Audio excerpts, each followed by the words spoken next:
Assalamualaikum warahmatullahi wabarakatuh. Halo teman-teman, jumpa lagi dengan Gemesket. Di kesempatan kita kali ini, saya akan menghadirkan sebuah kisah dengan judul Pesugihan Kepala Sekolah. Saya ucapkan selamat mengikuti.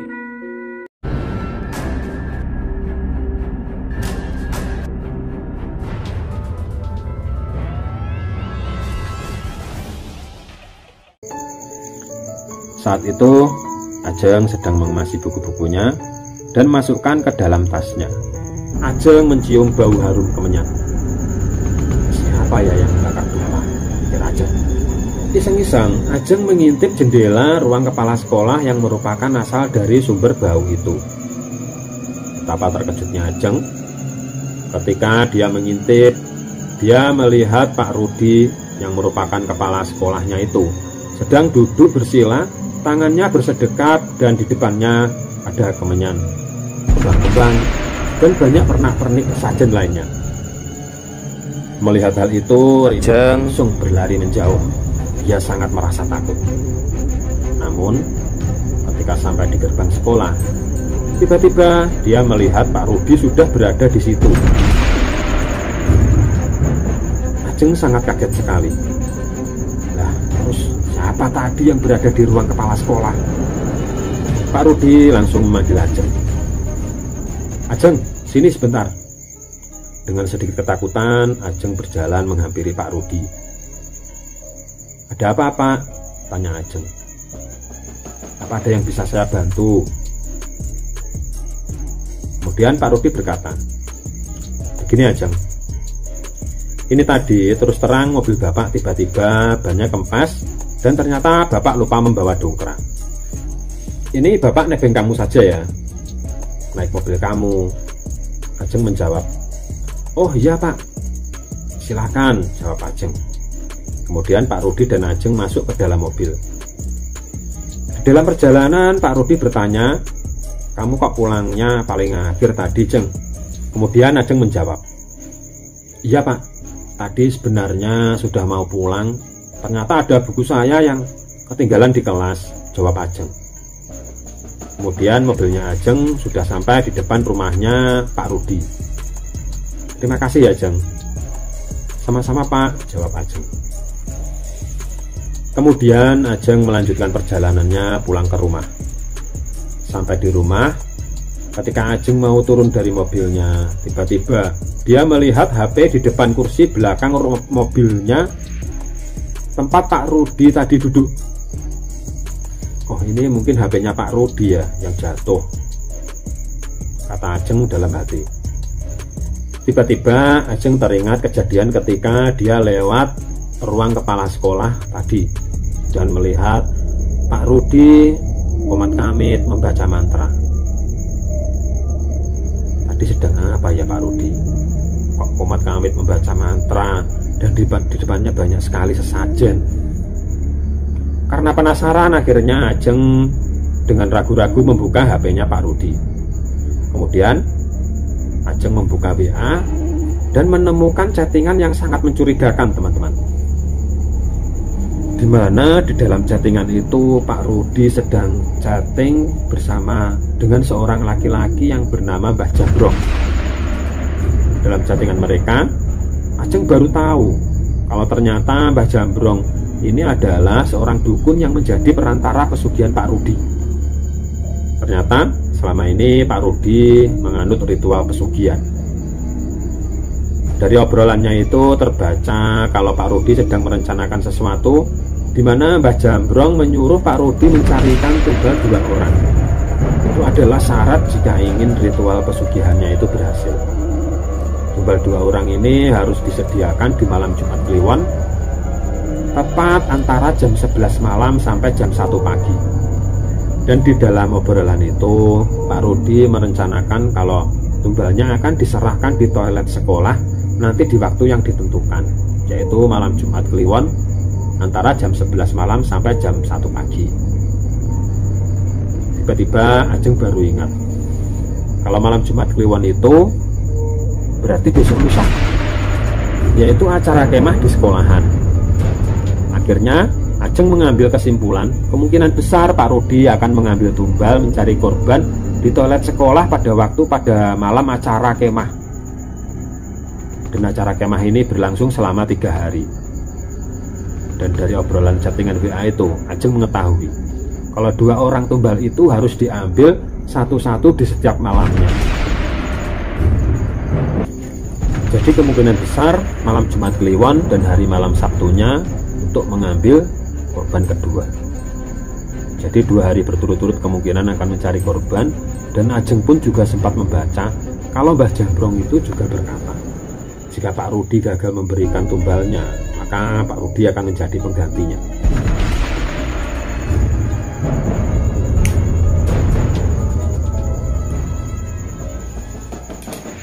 Setelah membaca semua obrolan itu, tangan Ajeng gemetar. Dia langsung melempar HP-nya itu ke kursi belakang mobilnya. Waduh, bagaimana ini? Apa HP ini aku kembalikan ke Pak Rudi? Atau aku pura-pura tidak tahu saja kalau HP ini jatuh? Nanti kalau aku kembalikan, nanti dikira aku sudah membaca semua chattingan HP-nya. Akhirnya Ajeng mengembalikan HP itu ke posisi semula, yaitu di depan jok belakang mobilnya. Kemudian Ajeng berangkat ke kamar mandi untuk membersihkan diri. Dan setelah mandi, Ajeng masuk ke kamarnya untuk istirahat.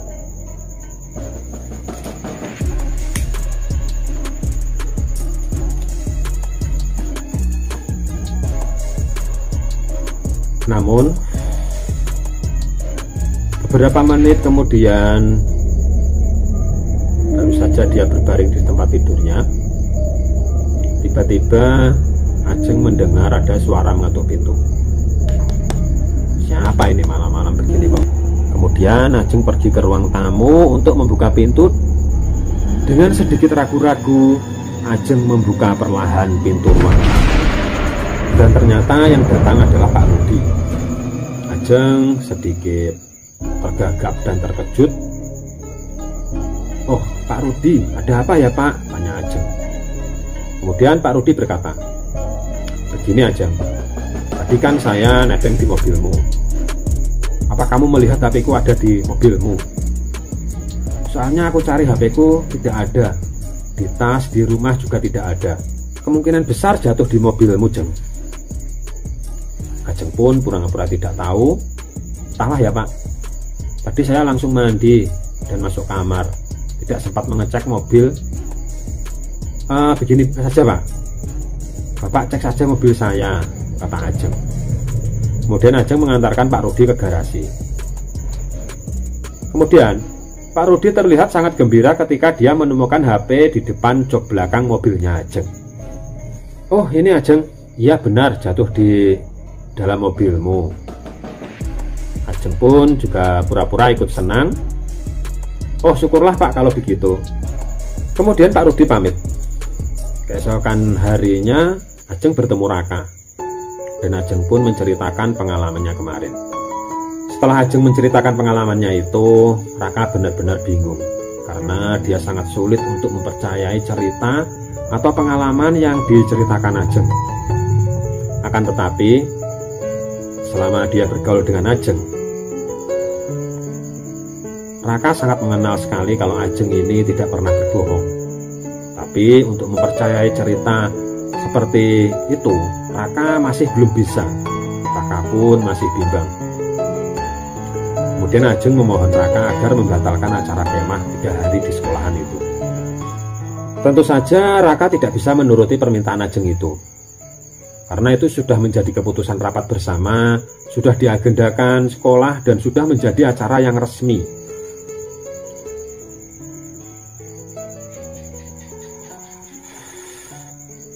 Ajeng pun akhirnya pasrah dan meminta Raka untuk menjaga toilet sekolah pada malam hari yang ditentukan. Untuk permintaan yang ini, sepertinya Raka menyanggupinya. Akhirnya malam Jumat Kliwon pun telah tiba, dan acara kemah sudah dimulai. Malam itu, acara api unggun berlangsung dengan meriah. Ketika waktu sudah menuju jam 11 malam, Ajeng mengingatkan Raka agar tidak boleh ada seorang pun yang masuk. Walaupun sebenarnya Raka tidak percaya dengan apa yang dikatakan Ajeng, tapi demi menghargai Ajeng, dia pun akhirnya menuruti permintaan Ajeng. Raka pun bersama kedua temannya berjaga-jaga di toilet dan melarang siapapun untuk masuk toilet. Sampai pada suatu saat datanglah Rini. Saat itu Rini benar-benar perutnya sangat sakit sekali dan ingin buang air besar. Raka pun ingin menahan Rini agar tidak masuk toilet, tapi Rini benar-benar tidak tahan. Kemudian datanglah Ajeng. Karena Raka tidak berani mencegah Rini, akhirnya Ajeng yang berusaha mencegah Rini jangan sampai masuk ke toilet. Namun ternyata Rini malah salah paham. Dia sangat marah kepada Ajeng. Dia menuduh Ajeng mencari gara-gara.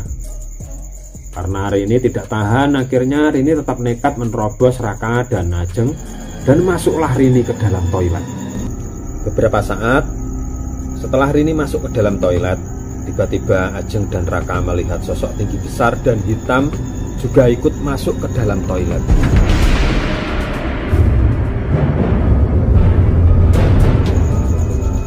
Melihat hal itu, Ajeng langsung berteriak sekeras-kerasnya, yang membuat semua siswa peserta kemah berlarian menghampiri Ajeng. Orang-orang bertanya, kenapa Ajeng berteriak seperti orang kesurupan? Ajeng tidak bisa menjawab. Dia hanya bisa menunjuk-nunjuk tangannya, terus menunjuk-nunjuk ke toilet. Akhirnya orang-orang membuka toilet, namun pintu toilet ternyata terkunci. Akhirnya toilet pun didobrak, dan betapa terkejutnya mereka ketika melihat di dalam toilet itu ternyata Rini tergantung.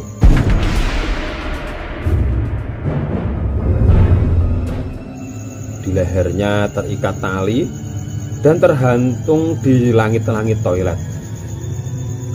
Orang-orang pun mengira kalau Rini sendiri. Tapi Ajeng dan Raka sudah tahu apa yang terjadi sebenarnya.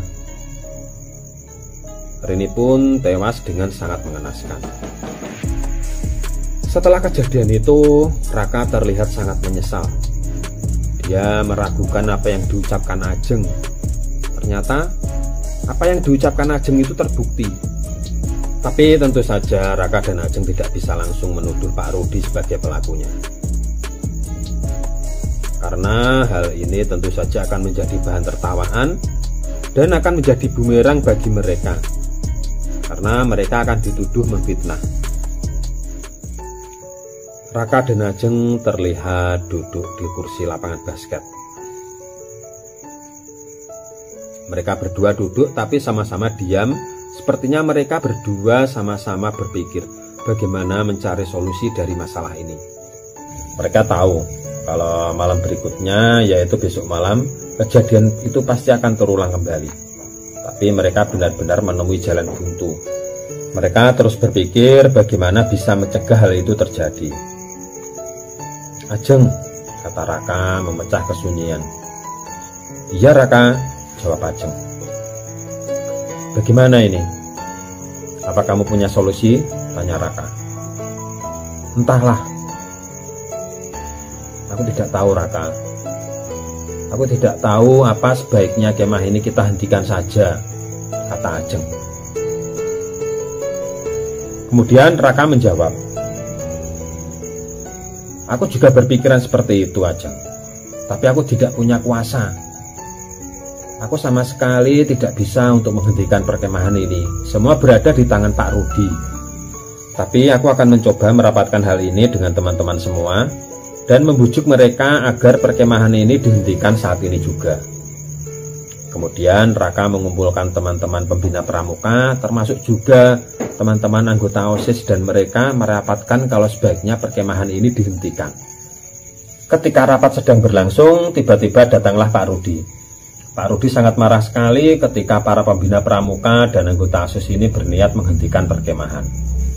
Pak Rudi tetap bersikukuh kalau acara kemah ini harus tetap berlanjut. Akhirnya Raka dan Ajeng pun hanya bisa pasrah karena mereka tidak mempunyai kuasa sama sekali.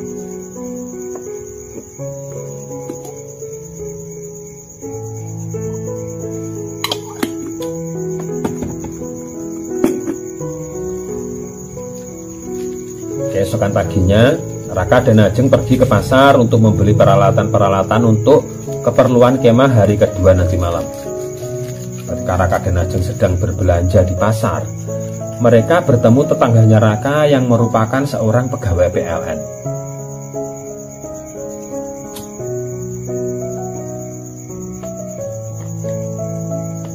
Mereka pun meluangkan waktu untuk ngobrol sebentar. Iseng-iseng Raka bertanya mengenai hal-hal kelistrikan kepada tetangganya itu. Tiba-tiba Raka mempunyai ide, bagaimana kalau perkemahan nanti malam itu digagalkan dengan memutus semua jalur listrik.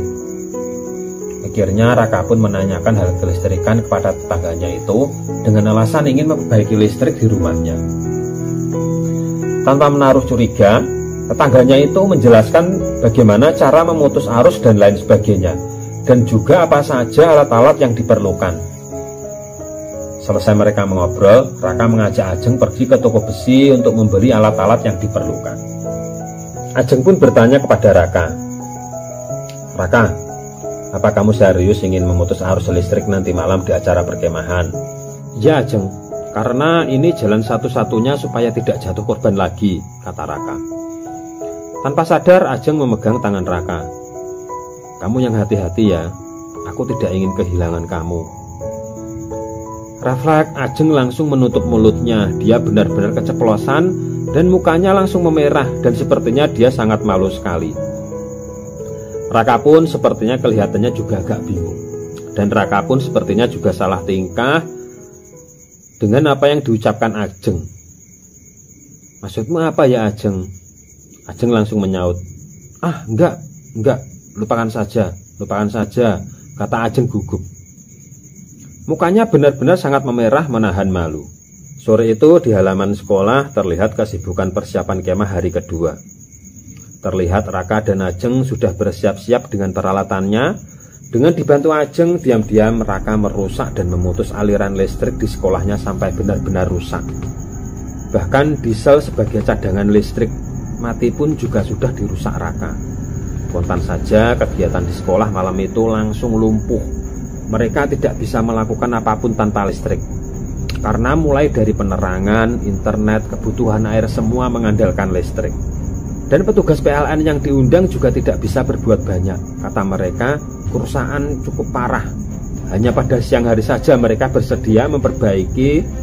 Kemudian mau tak mau, akhirnya acara kemah pada malam hari itu batal. Semua peserta mengemasi peralatannya dengan penerangan seadanya dari senter HP masing-masing.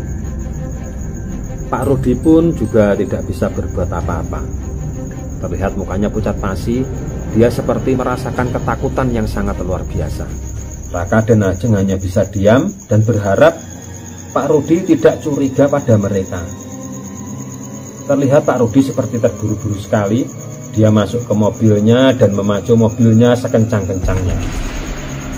Melihat Pak Rudi memacu mobilnya, Raka dan Ajeng hanya bisa berpandangan. Akhirnya mereka pun pulang. Namun Raka baru ingat kalau ternyata motornya sedang dititipkan di pasar untuk membeli peralatan siang tadi. Ya, karena tadi siang untuk membeli barang-barang untuk merusak listrik itu ternyata lumayan banyak barang-barang yang diperlukan. Mereka tidak bisa membawanya dan akhirnya dibawa menggunakan mobilnya Ajeng. Akhirnya Raka pun nebeng mobilnya Ajeng dan berangkat ke pasar untuk mengambil motornya Raka. Tapi di tengah jalan tiba-tiba Raka berkata, "Ajeng, bisakah kamu meminggirkan mobilmu sebentar di pinggir jalan? Aku ingin ngomong serius." Dengan hati bertanya-tanya, Ajeng pun meminggirkan mobilnya. "Mau tanya apa Raka?" Raka pun kemudian bertanya, "Tadi siang kamu berkata tidak mau kehilangan aku. Apakah itu berarti tandanya aku boleh menyayangi kamu?" tanya Raka. Ajeng pun mukanya memerah. "Maksud kamu apa Raka?" tanya Ajeng. "Begini Ajeng,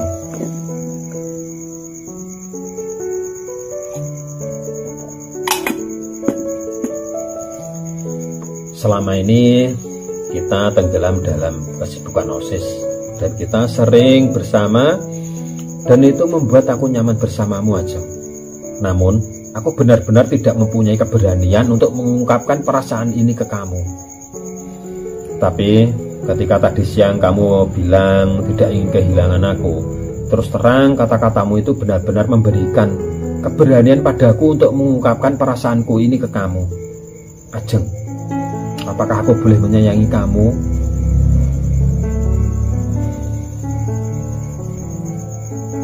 Sejenak Ajeng terdiam dan akhirnya Ajeng pun menganggukkan kepalanya. Melihat Ajeng menganggukkan kepalanya, Raka pun akhirnya lega. Namun rasa lega itu ternyata cuma beberapa saat, karena tiba-tiba mereka berdua mendengar suara benturan yang sangat keras. Mereka melihat sebuah mobil menabrak pohon yang sangat besar di pinggir jalan. Spontan mereka pun keluar dari mobil dan menghampiri mobil yang menabrak pohon itu. Dan betapa terkejutnya mereka setelah mengetahui ternyata mobil itu mobilnya Pak Rudi. Dan ketika Raka membuka mobil itu, terlihat Pak Rudi badannya sudah hancur terhimpit setir dan pintu mobil. Nyawanya benar-benar tak tertolong. Raka pun kemudian menelepon polisi dan ambulan. Kemudian datanglah orang-orang berkerumun menghampiri mobil yang menabrak pohon itu. Raka mengajak Ajeng untuk menjauhi tempat itu. Dan dari kejauhan, Raka dan Ajeng sempat melihat sosok hitam tinggi besar berdiri memandangi mayat Pak Rudi yang digotong para petugas dan ambulan. Sosok tinggi hitam besar itu sama persis dengan sosok yang masuk ke toilet ketika menjelang Rini gantung diri. Entahlah ini sebuah kebetulan atau sekedar kecelakaan biasa, atau mungkin ini sebagai pengganti tunggal karena gagalnya perkemahan malam ini. Raka dan Ajeng sempat mengira-ngira, tapi akhirnya mereka tidak mempedulikan semua itu. Yang penting acara perkemahan sudah berhasil digagalkan, walaupun sebenarnya Raka dan Ajeng sangat menyesalkan apa yang terjadi dengan Pak Rudi.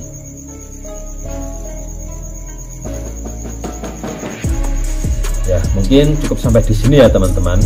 Jangan lupa komen, like, dan subscribe ya teman-teman, supaya saya lebih semangat lagi menghadirkan cerita-cerita menarik di beranda YouTube teman-teman semua. Sekian dan terima kasih, semoga bermanfaat. Wassalamualaikum warahmatullahi wabarakatuh.